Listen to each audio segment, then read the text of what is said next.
जय श्री राम। भगवान की कथा आज हम लोग श्रवण करने के लिए एकत्रित हुए, जो कि भक्तों के समुदाय में, भक्तों के मध्य में आज दिव्य भगवत चर्चा का यह पावन कार्यक्रम सुनिश्चित किया गया। एक दिवसीय दिव्य भगवत चर्चा का कार्यक्रम। हम लोग इस कार्यक्रम में विशेष रूप से जानने का प्रयास करेंगे कि कथा हमारे जीवन में अधिक महत्वपूर्ण क्यों है, हम लोग कथा को क्यों श्रवण करें और अपने बच्चों को साथ में कथा श्रवण कराने के लिए क्यों लेकर के जाएं। इस विषय पर हम लोग विशेष ध्यान देते हुए आगे बढ़ेंगे, क्योंकि आज के समय में जगह जगह पर आपको टेंट पंडाल, माइक, साउंड इत्यादि लगे मिल जाएंगे। कोई भागवत कथा करता हुआ मिलेगा, तो कोई श्री राम कथा करता हुआ मिलेगा, तो कोई शिव महापुराण कथा करता हुआ मिलेगा, कोई श्रीमद् देवी भागवत कथा करता हुआ मिलेगा। पर आपको श्रोताओं की भी संख्याएं अधिक ही देखने को मिलेंगी।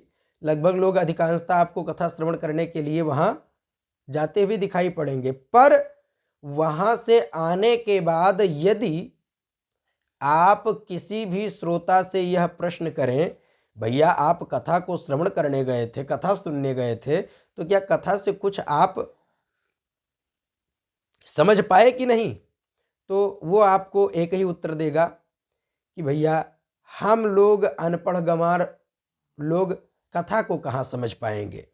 अरे कथा हमने सुना, जब तक वहां सुने तब तक याद था, वहां से हटे सो दिमाग से उतर गया, ध्यान नहीं है कि क्या क्या वहां हमने सुना था।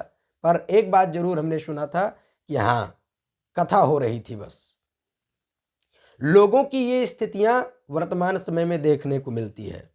मैं आप सभी सनातन धर्म प्रेमी बंधुओं से हाथ जोड़कर करबद्ध निवेदन करना चाहता हूं, पूर्ण रूप से आप लोग यदि अपने बच्चे को संस्कार युक्त बनाना चाहते हैं, आप अपने बच्चे को सही मार्ग पर चलाना चाहते हैं, तो अपने बच्चे को अपने साथ में कथा श्रवण कराने के लिए या दिव्य संतों के संगति में लेकर के अवश्य जाएं। क्योंकि दिव्य संतों के संगति में बच्चा जाएगा तो उसको अच्छे संस्कार प्राप्त होंगे। कथा श्रवण करने के लिए जाएगा तो उसको कथा से दिव्य संस्कार प्राप्त होंगे, दिव्य ज्ञान मिलेगा। और जो ज्ञान उसको कथा से मिलेगा, वह ज्ञान उसके जीवन पर्यंत के सभी समस्याओं को समाप्त कर देगा। क्योंकि आज के समय में लगभग एक समस्याएं अधिकांशतः देखने को मिलती हैं। क्या? लोग आकर के प्रश्न कहते, महाराज जी हमारा बच्चा बड़ा हो गया, शादी विवाह भी हो गया, लेकिन वो हम लोगों की सेवा नहीं करता है। हम लोगों को वो उल्टा सीधा बोलता हुआ, गाली गुप्ता देता हुआ, अनेकों प्रकार से अपशब्द का प्रयोग करता है। बताइए, हम लोगों ने जीवन भर मेहनत करके अपने बच्चे को पढ़ाया लिखाया और हर एक सुख सुविधा हमने बच्चे को प्रदान की, परंतु आज बच्चा बड़ा हो गया और जब उसकी शादी विवाह सब कार्य संपन्न हो गए, उसके बाद वह हम लोगों को शत्रु के समान देखने लगा। अधिकांशतः माता पिता का यह प्रश्न हम लोगों के सामने आता है। उन माता पिताओं से मैं ये कहना चाहता हूं कि आपने अपने बच्चे के साथ शत्रुवत व्यवहार किया है, इसलिए आपके बच्चे आज आपसे शत्रुवत व्यवहार कर रहे हैं। कैसा शत्रुवत व्यवहार माता पिता ने अपने बच्चे के साथ किया? शत्रुवत व्यवहार आपने इसलिए किया कि जब बच्चा आपका छोटा था तो उस समय यदि आप घर में अधिक समय नहीं दे सकते थे अपने बच्चों के साथ, अपने बच्चों को अधिक संस्कार नहीं दे सकते थे, अपने काम बिजनेस इत्यादि में आप व्यस्त होने के कारण अपने बच्चे को अच्छा संस्कार देने में असमर्थ रहे, तो आपको एक बात विशेष ध्यान रखना चाहिए था। अपने बच्चे को संतों के संगति में और भगवान की कथा में विशेष जाने के लिए प्रेरित करना चाहिए था। क्योंकि यदि आप अपने बच्चे को भगवान की कथा को श्रवण करने के लिए जाने के लिए प्रेरित करते तो निश्चित तौर पर कुछ न कुछ संस्कार आपके बच्चे के अंदर कथा का अवश्य आता। क्योंकि कथा का एक शब्द भी हमारे जीवन को मंगलमय बना सकता है, हमारे जीवन को बदल सकता है। यदि आपने अपने बच्चे को बचपन में कथा से दूर रखा, संतों के संगति से दूर रखा, तो उसी का नतीजा है कि बड़े होकर के बच्चे हमें सुख सुविधाओं से दूर कर देते हैं और हमारा या तो स्थान कहीं खेत में डाल देते हैं और या अन्यत्र कहीं तीर्थ स्थलों में हमको भेज देते हैं या वृद्धाश्रम का मुख हम लोगों को देखना पड़ता। अधिकांशतः माता पिताओं को ये स्थितियों का सामना करना पड़ता ही है। उनके जीवन में सबसे बड़ी कमी यही कि उन्होंने अपने बच्चे को अच्छा संस्कार नहीं दिया और अपने बच्चे को कथा में अपने साथ लेकर के नहीं गए। कथा श्रवण करने के लिए, संतों के संगति में जाने के लिए उन्होंने अपने बच्चों को प्रेरित नहीं किया। यही कमी रह गई उनके बच्चों के सेवा भाव और संस्कार में। सबसे बड़ी कमी यही कथा प्रवचन इत्यादि में लेकर के नहीं गए या नहीं भेजे। अगर भेजे होते तो ये समस्या उत्पन्न नहीं होती। एक उदाहरण के रूप में एक दिव्य भाव आता है। एक बार एक महात्मा जी बड़े सुंदर भाव में कथा श्रवण करा रहे थे। उनके मुखारबिंदों से मैंने भी श्रवण किया था। तो उन्होंने बताया एक नगर में एक बहुत ही नामी गामी, बहुत ही बड़ा, जिसको कहते हैं कि हाँ भैया बहुत बड़ा वाला चोर है। तो वो बहुत नामी गामी चोर था। काफी दूर तक उस चोर का नाम था। उस चोर के नाम को सुन करके लोग कहते थे कि भैया उससे सतर्क रहना, नहीं तो अगर वो आ गया तो फिर काम लगाए बगैर जा नहीं सकता है। ऐसा एक बहुत बड़ा चोर था। वो चोर चोरी करके लेके आवे और उसी चोरी किए हुए धन से अपने परिवार का पूर्ण रूप से लालन पालन किया करता था। एक दिन की बात, उस चोर की धर्मपत्नी का तबीयत बहुत ज़्यादा बिगड़ गया और उसकी धर्मपत्नी का बहुत इलाज किया गया, परंतु वो बच नहीं पाई। वो भगवत चरणारविंदों में प्रस्थान कर गई। अब ऐसी स्थिति होने पर उसके गोद में एक छोटा सा बच्चा था। उस देवी जी के गोद में एक छोटा सा बच्चा था। उसके शरीर त्यागने के बाद अब उस बच्चे का लालन पालन कौन करे? तो वही चोर उस बच्चे का लालन पालन करने लगा। धीरे धीरे बच्चा बड़ा होने लगा। तो कहा गया है कि डॉक्टर का बच्चा डॉक्टर बनता है और पुलिस का बच्चा अधिकांशतः वो यही सोचते हैं कि हमारा बच्चा भी पुलिस में जाए। मतलब जिसके पिता जिस लाइन में होते हैं उसको ये प्रयास करते हैं कि मेरा बच्चा इसी लाइन में जाए तो ज़्यादा अच्छा है। वो चोर इतना नामी गामी चोर था। उस चोर का यह भाव था कि मेरा बच्चा भी मेरे ही जैसा नामी गामी खूब बड़ा बढ़िया बृहद चोर बने। तो अब ये भाव उस चोर के अंदर था। अपने बच्चे को उसी प्रकार से वो संस्कार भी देने लगा।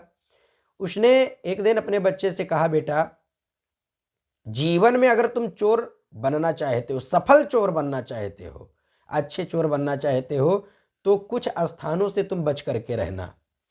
उस बालक ने कहा, पिताजी कहाँ कहाँ से, कौन कौन से स्थान से?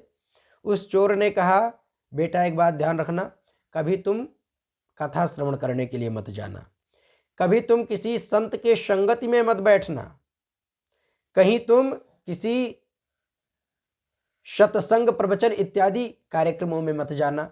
इन सभी कार्यक्रमों से यदि तुम बच करके रहे तो निश्चित तौर पर मेरी गारंटी है तुम्हें बड़ा चोर बनने से कोई रोक नहीं सकता है, तुम मुझसे भी बड़े चोर बनोगे। उस बालक ने कहा, ठीक है पिताजी, जैसा आप कहेंगे उसी प्रकार से मैं कार्य करूंगा, आपके विपरीत मैं बिल्कुल भी नहीं जा सकता। क्योंकि बच्चों के प्रथम गुरु माता पिता, उसके बाद और आगे के गुरु हमारे होते हैं। तो माता पिता अगर बच्चे को अच्छा संस्कार देते हैं तो बच्चा अच्छे संस्कार को प्राप्त करके सही मार्ग पर चलता है, और यदि गलत संस्कार देते हैं तो गलत मार्ग पर चलता है। उसी प्रकार से वह चोर अपने बच्चे को चोरी के मार्ग पर चलाने लगा। एक दिन की बात, आम का सीजन था और आम के बगीचे में बहुत अधिक आम लगे हुए थे। उस चोर ने अपने बच्चे से कहा, बेटा मैं उस बगीचे में आम तोड़ने के लिए जा रहा हूं, और जैसे ही थोड़ा सा अंधेला हो जाएगा तो उस समय तुम भी आ जाना उस बगीचे में, दोनों लोग मिलकर के बढ़िया आम तोड़ेंगे, तोड़ करके लाएंगे, सुबह बेच करके बढ़िया पैसा कमाएंगे। उसने कहा ठीक है। अब जैसे सायंकाल हुआ तो वह चोर उस बगीचे में चला गया, उसका बेटा भी थोड़ा अंधेला होने के बाद वह भी चल पड़ा।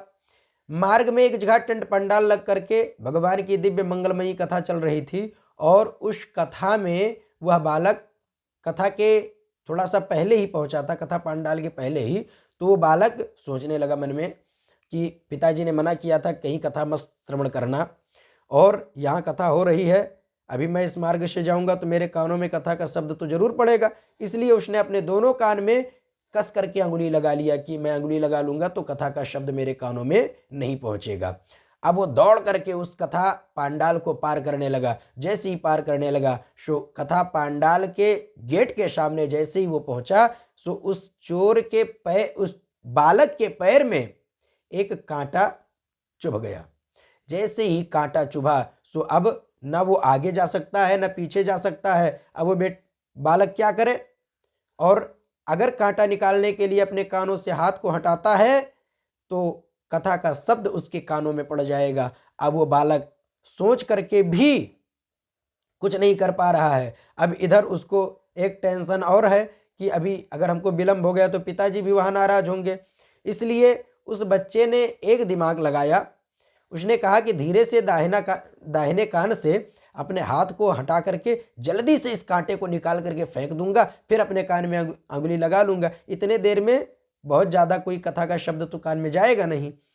अब वो उसी प्रकार से दाहिने कान से उसने अंगुली हटाया और हटा करके अपने पैर से कांटा निकाला। कांटा निकाल करके उसने फेंक दिया। फेंकने के बाद फिर अपने कान में उसने अंगुली लगाई। इतने देर में व्यास जी के मुख से एक शब्द, बड़ा सुंदर शब्द निकल गया था। क्या? वो शब्द देख रहा है। कौन? ऊपर वाला। ऊपर वाला सब कुछ देख रहा है, उससे कुछ भी छुपा हुआ नहीं है। ये शब्द उस चोर के बालक के कान में पड़ गया था। अब वो अपने पिताजी के पास पहुंचा और पिताजी ने उस चोर के, उस बालक के पिताजी ने उस चोर ने उस बालक से कहा, बेटा तुम नीचे खड़े होकर के देखना कि कोई हमें अगर देखने लगे तो हमें आवाज दे देना, मैं सतर्क हो जाऊंगा या उतर जाऊंगा और मैं जाकर के पेड़ पे चढ़ करके आम तोड़ता हूं। उस बालक ने कहा ठीक है पिताजी। अब वो चोर आम तोड़ने लगा। तोड़ते तोड़ते काफी समय व्यतीत हुआ। उसके बाद उस बच्चे को वह कथा का शब्द याद आ गया। उसने सोचा कि पिताजी को बता दूं, नहीं तो कहीं पिताजी हमारे संकट में फंस गए तो इनके साथ में हम भी संकट में फंस जाएंगे। इसलिए उसने अपने पिताजी को आवाज दिया, पिताजी पिताजी। बोले क्या है? तो कहा वो शब्द देख रहा है। बोले कौन? तो कहा ऊपर वाला शब्द देख रहा है। वो चोर तत्काल पेड़ से उतर करके आया, अपने बच्चे को 2 थप्पड़ मारा। उसने कहा कि मैंने तुझे मना किया था ना कि कहीं कथा में मत जाना, कहीं कथा श्रवण करने मत जाना। उसने कहा पिताजी मैं कहीं कथा में नहीं गया। तो उस चोर ने कहा कि अगर तू कथा में नहीं गया होता तो यह शब्द तेरे कानों में कभी आता ही नहीं, ये शब्द तो कभी बोल ही नहीं पाता, क्योंकि मैंने तुझे तो ये शब्द कभी सिखाया नहीं कि इस प्रकार से ऊपर वाला भी कुछ होता है। उस बालक ने सारा वृत्तांत सुनाया कि पिताजी मैं आज आ रहा था आपके पास तो मेरे साथ ऐसी घटना घटित हुई, इस कारण से यह शब्द मेरे कानों में पड़ गया। वह चोर इस शब्द को सुन करके, अपने बालक के वृत्तांत को सुन करके वह अत्यंत व्यथित हुआ और कुछ देर बैठ करके सोचता विचारता रहा। सोचते सोचते उसने अपने बेटे से कहा, बेटा आज तुमने मेरी आंखों पे बंधी पट्टी को खोल दिया है।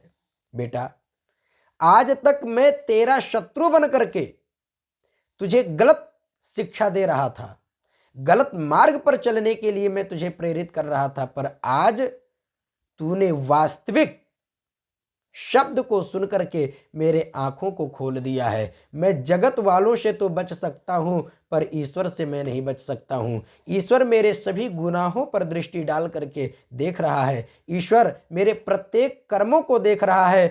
प्रत्येक कर्मों का लेखा जोखा उसके पास है। इसलिए हमें गलत कर्म से बचना चाहिए, हमें गलत कर्म नहीं करना चाहिए।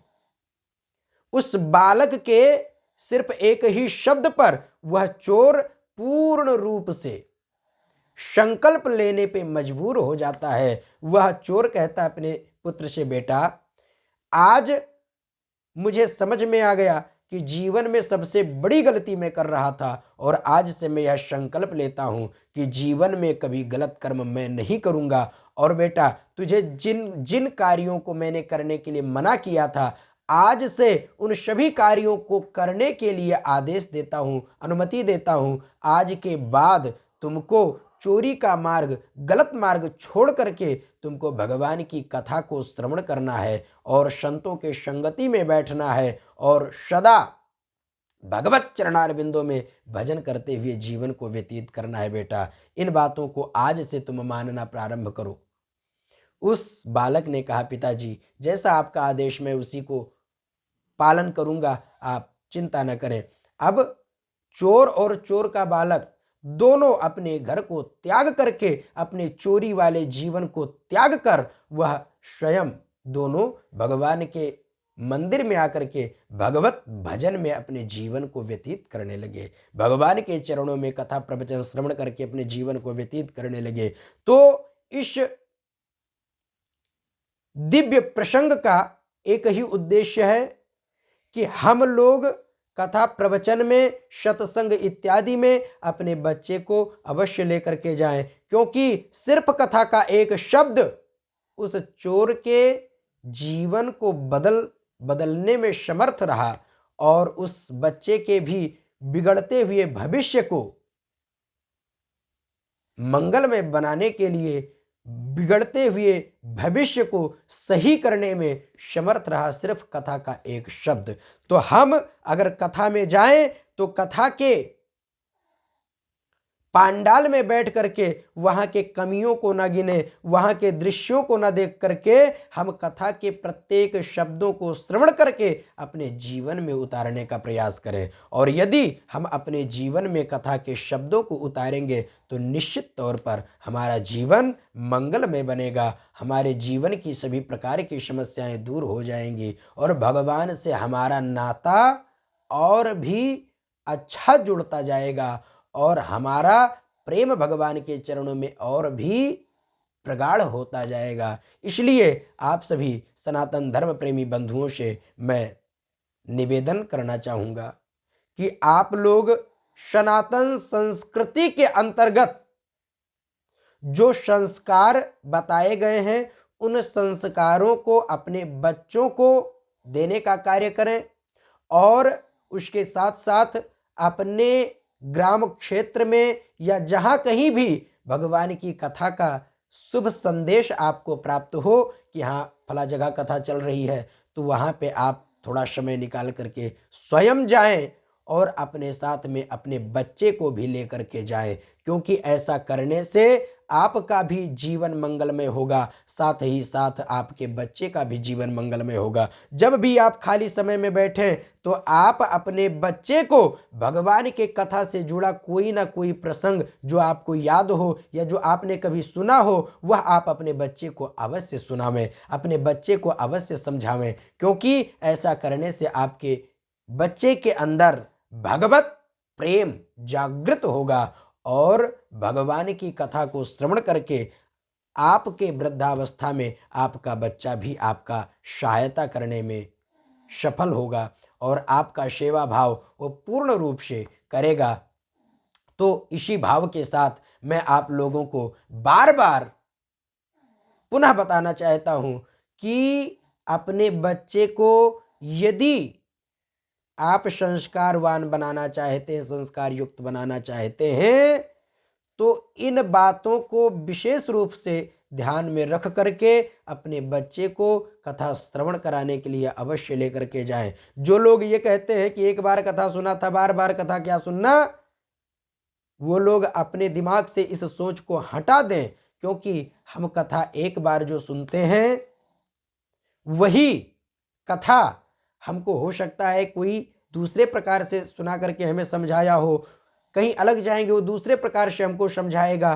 तो हमें हर एक कथा को श्रवण करके नई नई सीख प्राप्त होती है, नई नई अच्छी अच्छी जानकारियां हमको मिलती हैं। पर एक बात और भी मैं बताना चाहूँगा, आज के समय में कुछ मनोरंजनिक कथावाचक हो गए हैं जो कि कथा में नौटंकी का भाव प्रकट कर देते हैं। उन कथावाचकों से आप लोग दूर रहिए, क्योंकि ऐसे कथावाचकों के कथा को श्रवण करने से कोई लाभ नहीं मिलता है। सोशल मीडिया पे मुझे देखने को मिलता है कि कुछ कथावाचक ऐसे भी समाज में चल रहे हैं कि जो कथा न करके वह सिर्फ कथा से धनोपार्जन करने का एक अपना मुख्य उद्देश्य बना करके चल रहे हैं कि कथा से किसी को अच्छी शिक्षा मिले ना मिले, किसी का जीवन सुधरे ना सुधरे, उससे कोई उनको मतलब नहीं है। उनको तो सिर्फ कथा से लोगों को नचा करके, झुमा करके लोगों का मनोरंजन करना है और लोगों से उनको पैसा खींचना है, यही उनका मुख्य उद्देश्य बना हुआ है।